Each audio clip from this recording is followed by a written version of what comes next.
Hello friends, it's me. Welcome back to my channel. Today we have another set of scary stories from our subscribers.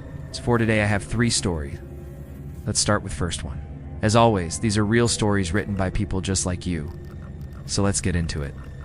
For our first story, I hope I pronounced this right, but it comes from our subscriber KSI. Was doing my night shift in the ER. I was a nurse at the time and had worked there for about 2 years. We were really busy and there were several patients waiting for beds. They would be admitted, but there were no rooms available. You know how it is. There was a young lady who had been complaining of severe abdominal pain. She was maybe 22 years old, and she had recently had surgery to have her appendix out. That's where I come in. I was her nurse. She was transferred to my care after I finished assessment and started interventions. All of her vitals were abnormal, and I started reporting them to the physician. For instance, her temperature was 101.4. Her heart rate was elevated. Her blood pressure was very high. All the while she was screaming in pain. The doctor said to do an ultrasound. This is a test that is done by a tech who comes in and runs the probe over the patient's stomach area. The room is darkened and the images appear on a screen. After the tech left, the room went dark because the shades were drawn shut. I could hear the machine going and making its clicking noises, but the monitor was blank. I couldn't see anything, so I tried to draw the shades open. One of the rules of the hospital is to keep the room darkened when you're re-performing a test like this. But in this case, I needed to see. I felt like something wasn't right. I couldn't see anything on the monitor. I finally got the shades open just a crack, and I looked at the monitor. I saw a big black mass that filled the entire screen. It looked like a gaping hole or a vortex that you might see in a horror movie. I was freaked out. I closed the shades and ran out of the room.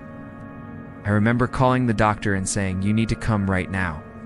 When he got there, we redid the test and everything was fine. No mass was seen.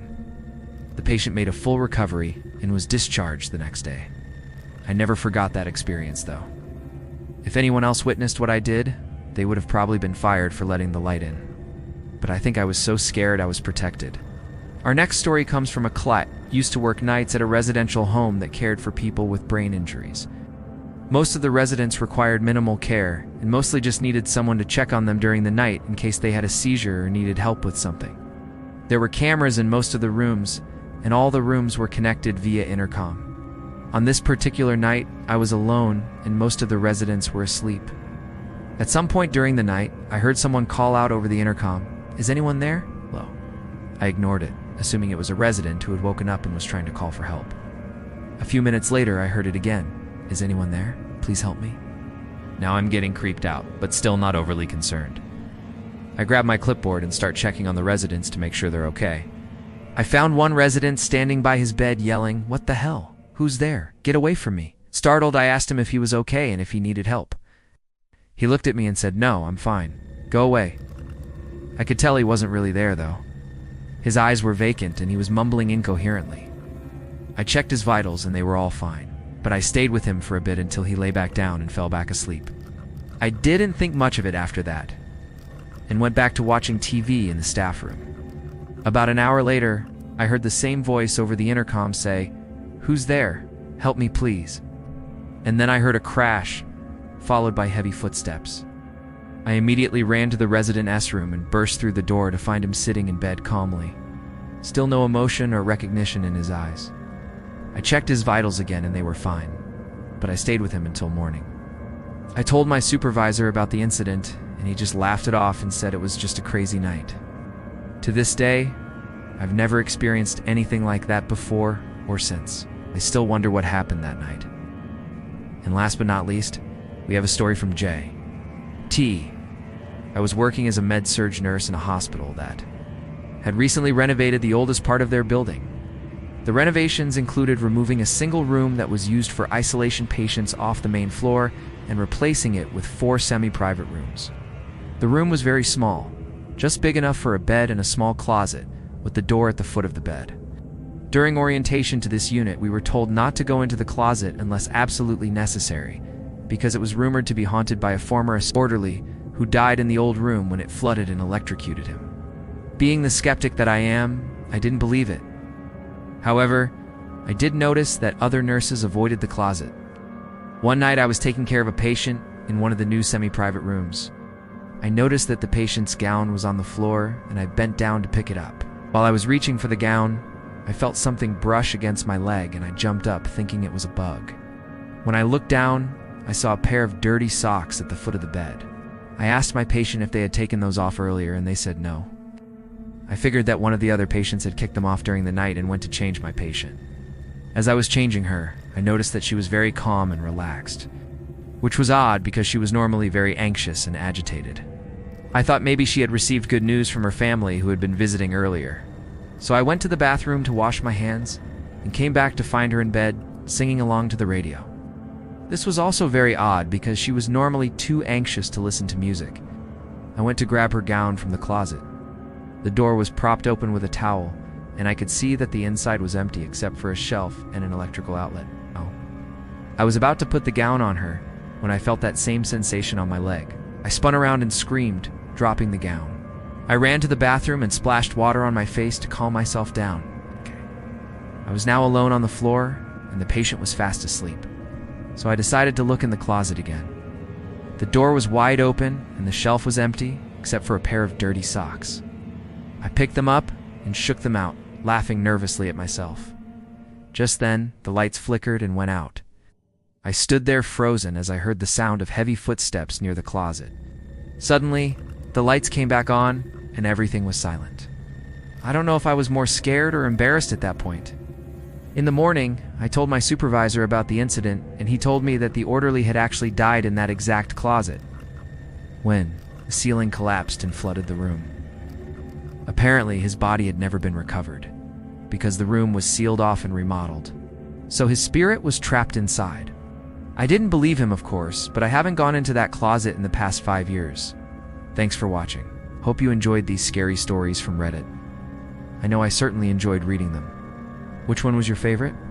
Let me know in the comments. And if you want to hear more stories like these, stay tuned for more content. Thanks for watching, and bye. So this is the second real horror story. The night shift was always the worst at this hospital. It started slow, then you just never knew when something was going to go wrong. Like tonight, for example. It had been busy since the moment we got in. At least it had been busy until 10 p.m.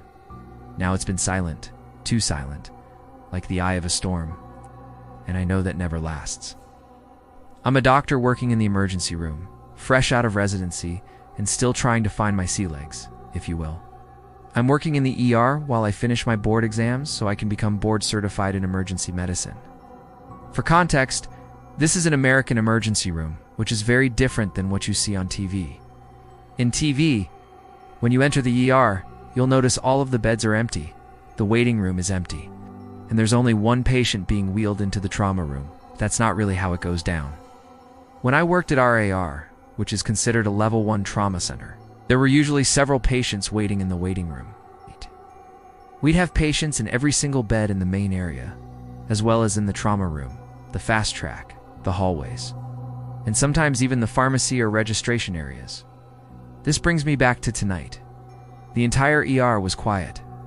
There was nothing. I felt a pit growing in my stomach, knowing a crash was coming.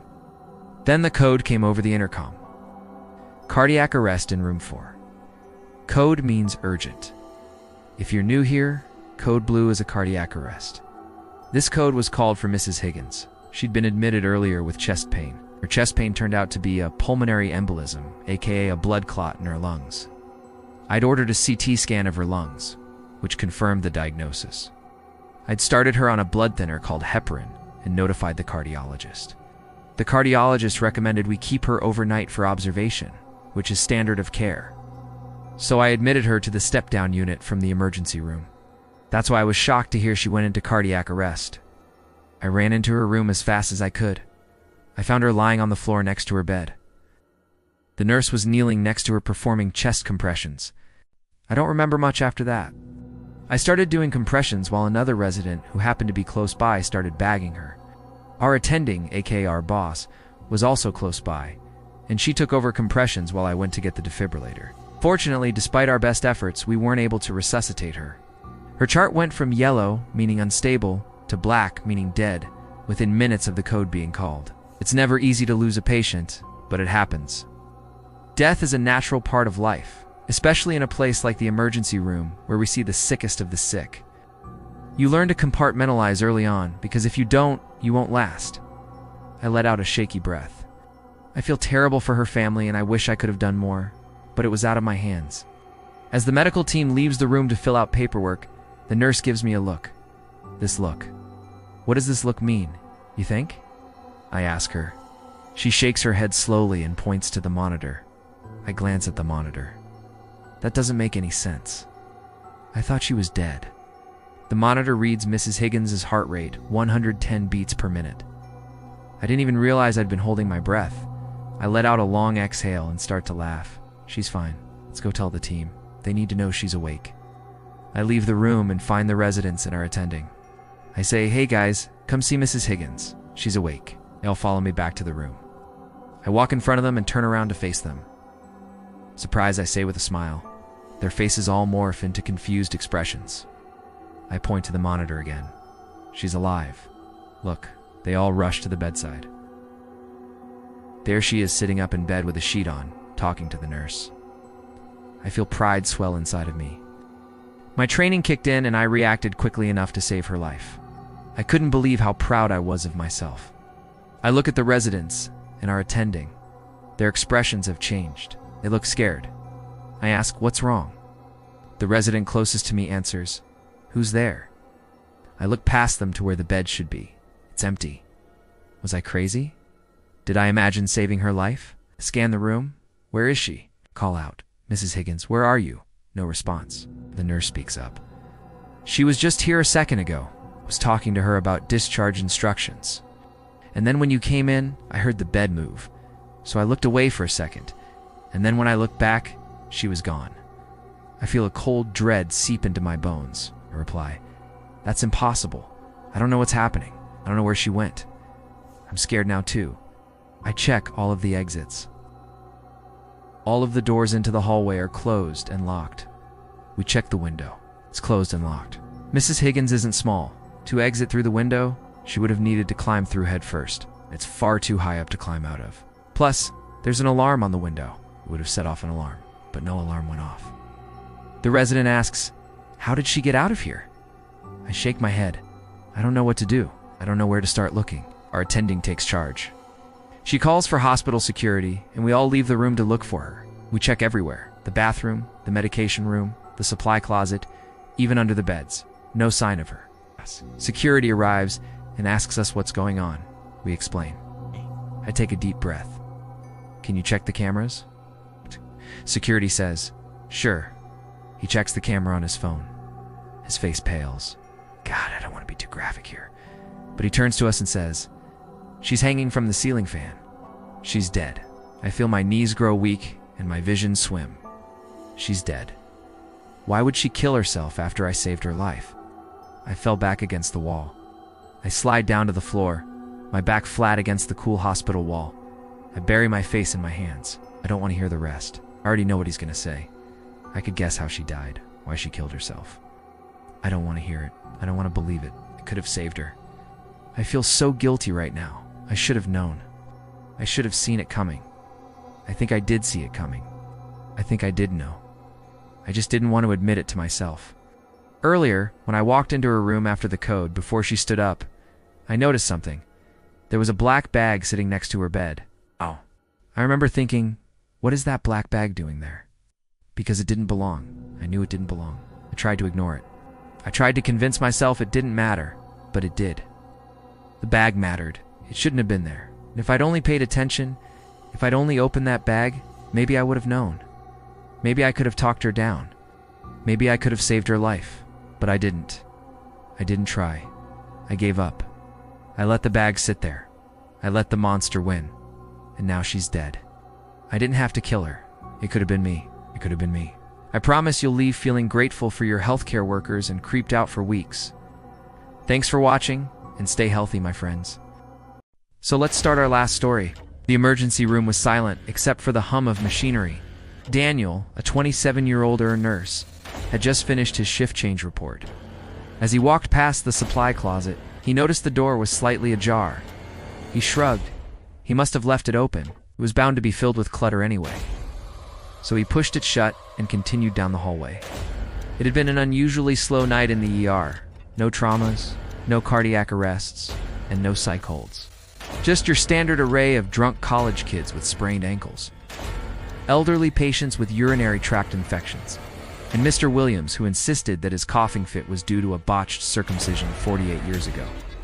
The kind of night where nothing interesting ever happened, or so he thought.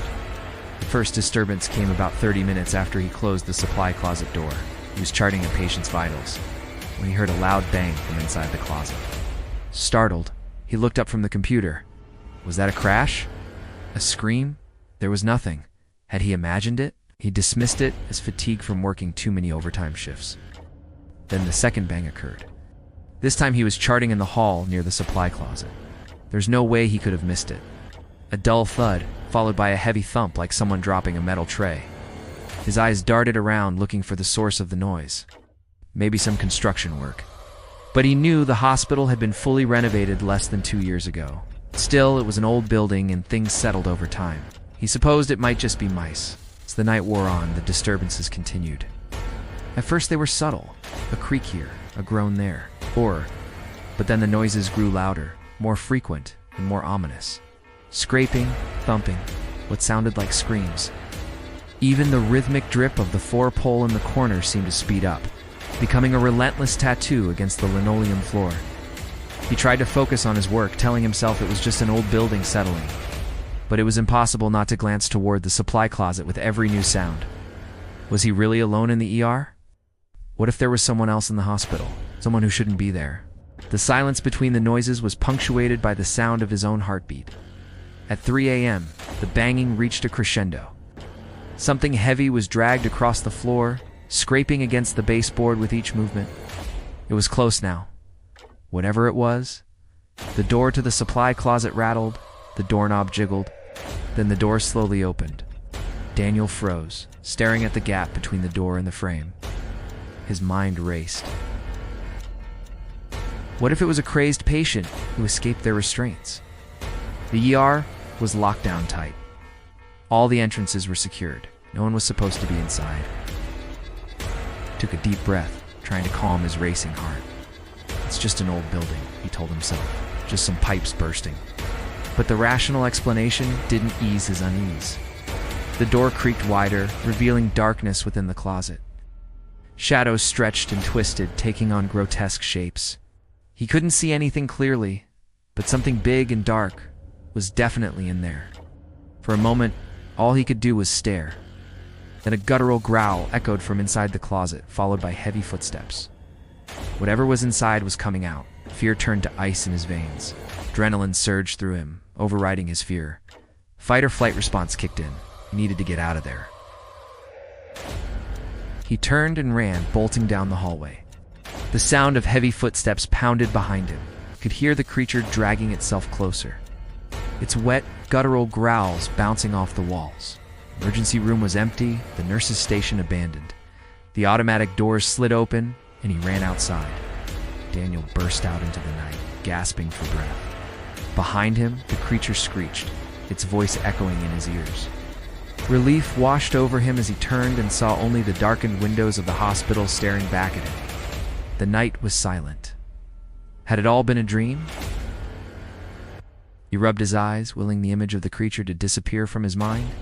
As he turned back to the hospital, he saw it, a trail of blood leading from the emergency room to the front door. And at the entrance stood a lone figure, bathed in the light of the overhead lamp. It was tall and gaunt, its skin pale and stretched tight over its bones. Its eyes were wide and vacant, staring straight ahead. In its hand it held a bloodied meat cleaver. Daniel screamed and stumbled backward, knocking over a trash can. The figure took a step toward him, then another. It moved with an unnatural fluidity, gliding across the pavement as if weightless. With each step it took, the blood on the meat cleaver splashed onto the ground, mixing with the blood already staining the concrete. Daniel scrambled to his feet and ran, adrenaline pumping through his veins. He could hear the creature's heavy breathing behind him, growing louder with each passing second. He dared not look back. He could feel its presence like a shadow looming over him, ready to engulf him in darkness. As he ran, he thought he heard a voice, a raspy whisper that seemed to come from everywhere and nowhere at once. "Come back," it hissed. "We have more work to do." He didn't know what it meant, but he knew he didn't want to find out. He ran until his lungs burned and his legs screamed for mercy, but the creature never gave up the chase. Finally, he collapsed, gasping for breath, certain that the end was near. He looked back, expecting to see the creature upon him, but it wasn't there. In fact, the entire hospital had vanished. The road stretched endlessly before him, flanked by rows upon rows of headstones. Each monolith was identical, bearing the same inscription: "Here lies a soul taken too soon." He was in a graveyard. The creature stepped out from behind a nearby headstone. Its eyes glowed with an eerie light, and its mouth was twisted into a grotesque smile, revealing rows of sharp, pointed teeth. "You can't escape us, Daniel," it rasped. "We're everywhere. We're all around you." As the creature advanced, he noticed something strange. It wasn't just tall and gaunt. It was wearing his clothes, his badge hanging from his neck. It was him, or what was left of him. And then he understood. He hadn't escaped the hospital. He'd escaped to the graveyard. He was being chased by his own corpse. The last thing he remembered was the bang in the supply closet, the closet where he kept his lunch bag. The banging had startled him. When he opened the closet, he found his lunch bag lying open. Its contents spilled out around him. He recognized the creature. It was an emaciated, decaying version of himself. A manifestation of the countless hours he'd spent at the hospital, sacrificing his own life for the sake of others. He'd given so much of himself to his job that his body had become a vessel for the suffering of others. He cried out in horror and tried to scramble away, but it was too late. The creature lunged and sank its teeth into his arm, and he felt his life force draining away, leaving him empty and hollow. "Join me," the creature rasped, its voice a hollow echo of his own. "Embrace the darkness. Become one with the shadows." Daniel struggled against the creature, but it was no use. He felt himself being pulled into the darkness, into the abyss of endless suffering. And as he slipped away, he heard the creature's triumphant screech echoing in his ears. "Another soul claimed," it cried. "The harvest is plentiful." As his vision faded, he saw the face of his former self twisted in a mask of pain and madness, and he realized this was only the beginning. The creature, his creature, was just getting started. If you really like our story, please subscribe us, and I will come in next video next part. Thanks for watching.